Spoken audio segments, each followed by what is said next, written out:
Hello friends, नमस्कार। मैं हूं आपका दोस्त राणा प्रताप। मित्रों, आपके अपने YouTube channel RRP online education में आप सभी भाइयों और बहनों का हृदय की गहराइयों से स्वागत है। मित्रों, आज का हमारा विषय स्वर संधि के अंतर्गत आने वाले यड़ संधि। मित्रों, आज हम यड़ संधि के बारे में अध्ययन करेंगे, लेकिन उससे पहले आइए स्वर को देख लेते हैं, क्योंकि स्वर के माध्यम से यड़ संधि को समझना और भी आसान हो जाएगा। तो जैसा कि आपको पता होगा मित्रों कि हिंदी में स्वर निम्नलिखित 11 प्रकार के होते हैं: अ, आ, ई, उ, री, ऐ, ओ, औ।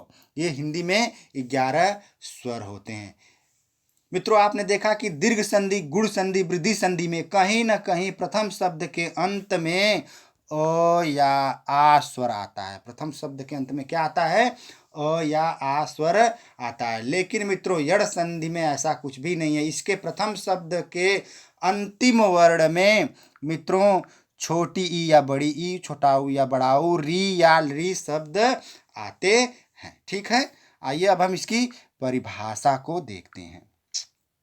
ह्रस्व या दीर्घ ई, उ, री, ली के बाद असमान स्वर होने पर क्रमशः य, व, र, ल हो जाता है। ठीक है मित्रों, ह्रस्व का मतलब होता है छोटा, दीर्घ का मतलब होता है बड़ा। छोटा या बड़ा ई, उ, री, ली के बाद दूसरे शब्द के प्रथम वर्ण में कोई भी असमान अर्थात ई, उ, री नहीं आना चाहिए।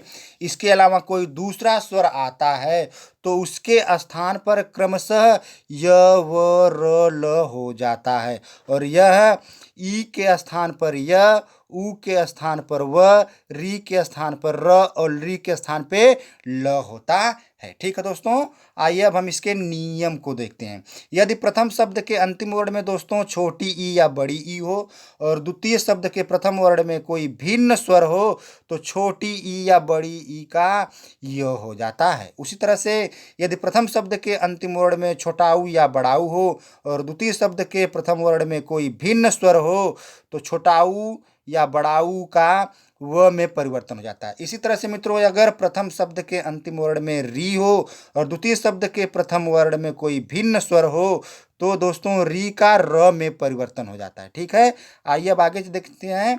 यदि प्रथम शब्द के अंतिम वर्ण में री हो और द्वितीय शब्द के प्रथम वर्ण में कोई भिन्न स्वर हो तो री का ल में परिवर्तन हो जाता है। ठीक है दोस्तों, जिन व्यंजनों में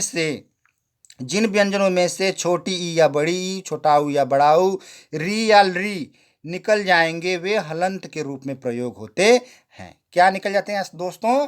जिन व्यंजनों में से छोटी ई या बड़ी ई, छोटा ऊ या बड़ा ऊ, री या री को निकाल दिया जाता है, उसको हलंत के रूप में प्रयोग किया जाता है। जैसा कि आप यहाँ पे देख रहे हैं, य, व, र और ल को हलंत के रूप में प्रयोग किया गया है। आइए अब हम इसके उदाहरण को देखते हैं। उदाहरण में यदि छोटी ई या बड़ी ई को य में कैसे परिवर्तित किया जाएगा इसके बारे में देखते हैं।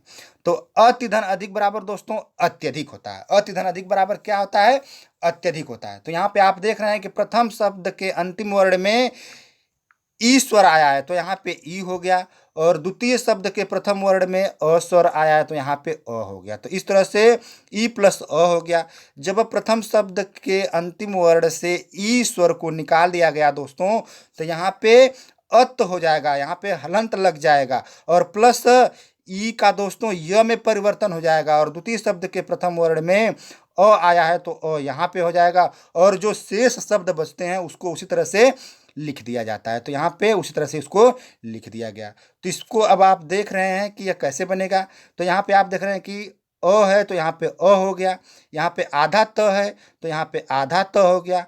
इसके बाद आधा य प्लस अ को मिलाने से दोस्तों यह पूरा य में परिवर्तित हो जाएगा, और उसके बाद जो शेष बचता है उसको उसी तरह से यहाँ पे लिख दिया जाता है। तो इस तरह से अति धन अधिक बराबर अत्यधिक हो जाएगा। ठीक है मित्रों, आइए अब आगे चलते हैं और देखते हैं दूसरा उदाहरण। इति धन आदि बराबर दोस्तों इत्यादि होता है। तो यहाँ पे आप देख रहे हैं कि प्रथम शब्द का अंतिम वर्ण जो ती है उसमें ई स्वर है और द्वितीय शब्द का प्रथम वर्ण में आ स्वर है। तो इस तरह से ई प्लस आ हो गया। तो यहाँ पे आप देख रहे हैं कि प्रथम शब्द के अंतिम वर्ण से ई स्वर निकल गया तो यहाँ पे इत हो जाएगा दोस्तों, और ई का ई का य में परिवर्तन हो जाएगा और द्वितीय शब्द के प्रथम वर्ण में आ स्वर आया था तो यहाँ पे आ हो गया और शेष जो शब्द बचता है उसको उसी तरह से यहाँ पे लिख दिया जाता है। तो इस तरह से यहाँ पे आप देख रहे हैं कि ई है तो यहाँ पे ई हो गया, यहाँ पे आधा त है तो यहाँ पे आधा त हो गया। इसके बाद आधा य प्लस आ को मिलाने से पूरा या हो जाता है और उसके बाद जो शेष बचता है उसको उस तरह से लिख दिया जाता है। तो इस तरह से इत धन आदि बराबर इत्यादि हो जाएगा। ठीक है मित्रों, आइए अगला उदाहरण देखते हैं। अति धन उत्तम बराबर अत्युत्तम होता है दोस्तों। तो यहाँ पे आप देख रहे हैं कि प्रथम शब्द के अंतिम वर्ण में ई स्वर है तो यहाँ पे ई स्वर को निकाल दिया गया और द्वितीय शब्द के प्रथम वर्ण में ऊ स्वर है तो यहाँ पे ऊ को निकाल दिया गया। तो इस तरह से ई प्लस ऊ हो गया। ठीक है, अब जब अति से ई को निकाल दिया गया तो दोस्तों यहाँ पे अत हो जाएगा क्योंकि ईश्वर निकलने के बाद जो शेष बचता है वह आधा त हो जाता, आधा शब्द हो जाता है, हलंत लग जाता है।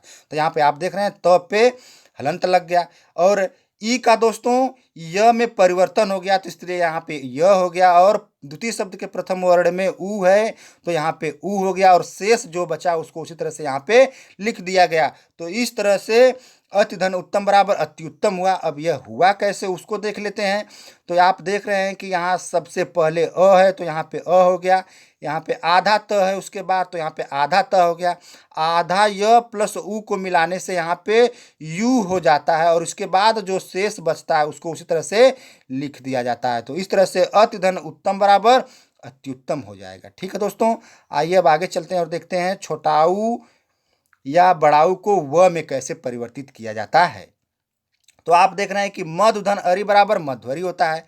यहाँ पे आप देख रहे हैं कि प्रथम शब्द के अंतिम वर्ण में धू में दोस्तों उ स्वर है तो यहाँ पे ऊ रख दिया गया और द्वितीय शब्द के प्रथम वर्ण में अ स्वर है तो यहाँ पे अ को निकाल दिया गया।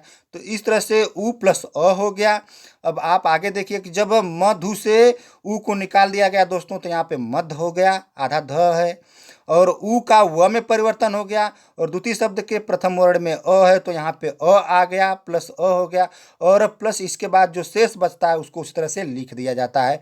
तो इस तरह से आप देखेंगे कि यहाँ पे म है तो यहाँ पे म हो गया, यहाँ पे आधा ध है तो यहाँ पे आधा ध हो गया दोस्तों और आधा व प्लस अ को मिलाने से यह पूरा व में परिवर्तित हो जाता है और शेष जो र बचता है उसको उसी तरह से लिख दिया जाता है। तो इस तरह से मधु धन अरि बराबर मध्वरी हो जाएगा। ठीक है दोस्तों, आइए आगे चलते हैं।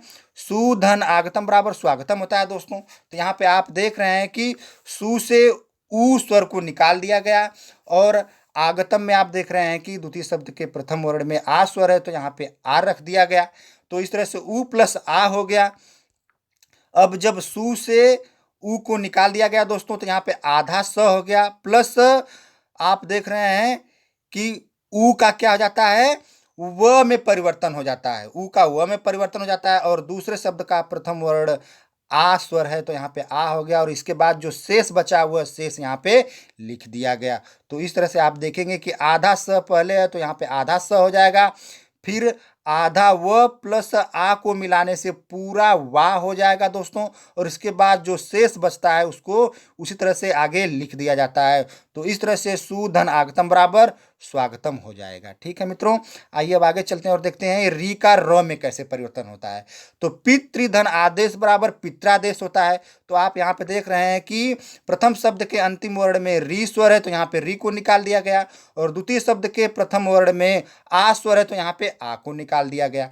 तो जब पितृ से री को निकाल दिया गया दोस्तों तो यहाँ पे पित्त हो जाएगा क्योंकि यह आधा त हो जाएगा। तो यहाँ पे आप देख रहे हैं हलंत लगा हुआ है और री का दोस्तों र में परिवर्तन हो गया और द्वितीय शब्द के प्रथम वर्ण में जो आ आया है उसको यहाँ पे लिख दिया गया और शेष जो बचा उसको उसी तरह से यहाँ पे लिख दिया गया। तो इस तरह से आप देखेंगे कि यहाँ पे पहले पी है तो यहाँ पे पी हो गया, फिर आधा त प्लस आधा र प्लस आ को मिलाने से दोस्तों यह त्रा में परिवर्तित हो जाएगा और उसके बाद जो शेष बचा है उसको लिख देंगे। तो इस तरह से पितृधन आदेश बराबर पित्रादेश हो जाएगा। ठीक है मित्रों, आइए अब आगे चलते हैं और देखते हैं मातृधन इच्छा बराबर मातृ इच्छा होता है। तो प्रथम शब्द के अंतिम वर्ण में आप देख रहे हैं कि री स्वर है तो यहाँ पे री को निकाल दिया गया और द्वितीय शब्द के प्रथम वर्ण में ई स्वर है तो यहाँ पे ई निकाल दिया गया। तो इस तरह से री प्लस ई हो जाएगा। ठीक है, अब जब प्रथम शब्द के अंतिम वर्ण से री स्वर को निकाल दिया गया, तो यहाँ पे अब यह क्या हो जाएगा, मात हो जाएगा, क्योंकि त से री को निकाल दिया गया तो ती आधा हो गया, प्लस री का र में परिवर्तन हो जाएगा दोस्तों, और द्वितीय शब्द के प्रथम वर्ण में ईश्वर है तो यहाँ पे ईश्वर हो जाएगा, और इसके बाद जो शेष बचता है वो लिख दिया जाएगा।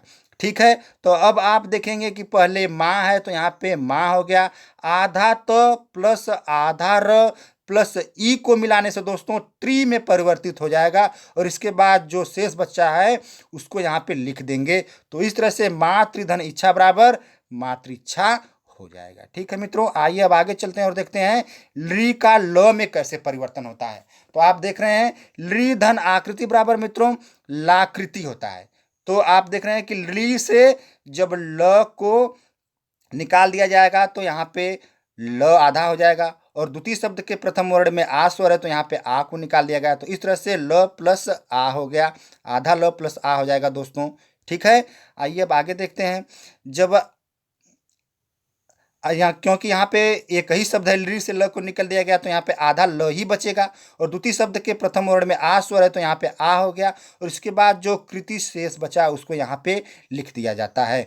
तो जब आप आगे देखेंगे कि आधा ल प्लस आ को मिलाने से पूरा ला हो जाता है, और शेष कृति जो बचा है उसको इस तरह से जोड़ देने से यह ली धन आकृति बराबर लाकृति नामक शब्द बनेगा। ठीक है मित्रों, आइए आगे चलते हैं और देखते हैं अगला उदाहरण। ली धन अकार बराबर लकार होता है दोस्तों, ली धन अकार बराबर लकार होता है। तो जब ली से ल को निकाल दिया गया तो यह आधा ल हो जाएगा दोस्तों, और इसके बाद द्वितीय शब्द के प्रथम वर्ण में अ स्वर है तो इसको अ स्वर को निकाल दिया गया तो यहाँ पे अ हो गया, तो इस तरह से आधा ल प्लस अ हो गया दोस्तों। ठीक है, आइए अब आगे देखते हैं। आधा ल प्लस अ में क्या करेंगे, जब ली से ल को निकाल दिया गया दोस्तों तो आधा ल ही बचेगा ना, तो यहाँ पे आधा ल हो गया, और अकार से दोस्तों अ स्वर को निकाल दिया गया तो यहाँ पे अ आ गया। ठीक है, और इसके बाद और द्वितीय शब्द का प्रथम वर्ण अ है तो यहाँ पे अ आ गया, और इसके बाद जो शेष बचता है उसको यहाँ पे लिख दिया गया है। तो इस तरह से आप देखेंगे कि आधा ल प्लस अ को मिलाने से पूरा ल हो जाएगा, और शेष जो बचता है उसको सेम उस तरह से लिख दिया गया। तो इस तरह से ली धन अकार बराबर दोस्तों क्या हो जाएगा, लकार हो जाएगा। क्या हो जाएगा, लकार नामक शब्द बनेगा। ठीक है, आइए दोस्तों अब हम इसकी ट्रिक को देखते हैं। इसकी ट्रिक मित्रों बहुत ही सरल और बहुत ही धांसू है, जो कि आप इसे अगर समझ जाएंगे या इसे याद कर लेंगे तो आपको यण संधि को समझने में थोड़ी भी कठिनाई नहीं होगी। तो आइए देखते हैं। यदि य और व के पहले आधा वर्ण आए तो वह यण संधि हो जाता है। किसके पहले दोस्तों, यदि य और व के पहले आधा वर्ण आता है तो वह कौन सी संधि हो जाती है, यण संधि हो जाती है। यह दोस्तों ई और उ में होता है, ई का य हो जाता है और उ का व हो जाता है। तो उसमें अगर य और व के पहले आधा वर्ण आता है तो यह अड़ संधि आती है, अड़ नहीं दोस्तों, यड़ संधि हो जाती है। आइए अब हम दूसरा देखते हैं। यदि मित्रों री अर्थात र, इसके शब्द के बीच में त्र आता है, शब्द के बीच में क्या आता है, त्र आता है। इसको हम आपको स्पष्ट भी करेंगे, अभी बताएंगे भी। और तीसरे में आप देख रहे हैं कि री जो है, री का ल होता है, तो इसमें ल से शब्द प्रारंभ होता है। किससे शब्द प्रारंभ होता है, ल से प्रारंभ होता है। तो आइए देखते हैं य व के पहले, जैसे कि अत्यधिक, उदाहरण था अत्यधिक, तो आप देख रहे हैं कि अत्य धन अत्य में आप देख रहे हैं कि य के पहले आधा त है तो सिद्ध हुआ। इस तरह से इत्यादि, तो यहाँ पे या के पहले आप देख रहे हैं कि आधा स्वर है। इसी तरह से मध्वरी, तो आप देख रहे हैं कि व के पहले आधा ध है। इसी तरह से स्वागतम, तो आप देख रहे हैं कि व के पहले आधा स है। ठीक है, ये हो गया। इसके बाद आप री को देख लीजिए। री में जैसे कि पित्रादेश, तो आप देख रहे हैं कि इसके बीच में त्र आ रहा है, पित्रादेश में आप देख रहे हैं कि त्र आ रहा है। इसी तरह से मातृच्छा में आप देख रहे हैं कि त्र आ रहा है। धात्रांश में आप देख रहे हैं कि बीच में त्र आ रहा है, इस तरह से यह भी सिद्ध हो गया दोस्तों। इस तरह से आगे चलते हैं और देखते हैं तीसरा ली का। तो ली में ल से शब्द क्या होता है, प्रारंभ होता है। तो जैसे आप उदाहरण को देखे होंगे कि लाकृति में आप देख रहे हैं कि ल से ला से स्वर प्रारंभ हुआ और लकार में भी ल से स्वर प्रारंभ हुआ। इस तरह से मित्रों यह यड़ संधि की टॉपिक हमारी समाप्त होती है। अगर आपने अभी तक हमारे चैनल पर दीर्घ संधि, गुण संधि, वृद्धि संधि की वीडियो नहीं देखी है तो आप हमारे चैनल के प्ले स्टोर में जा करके इसे देख सकते हैं।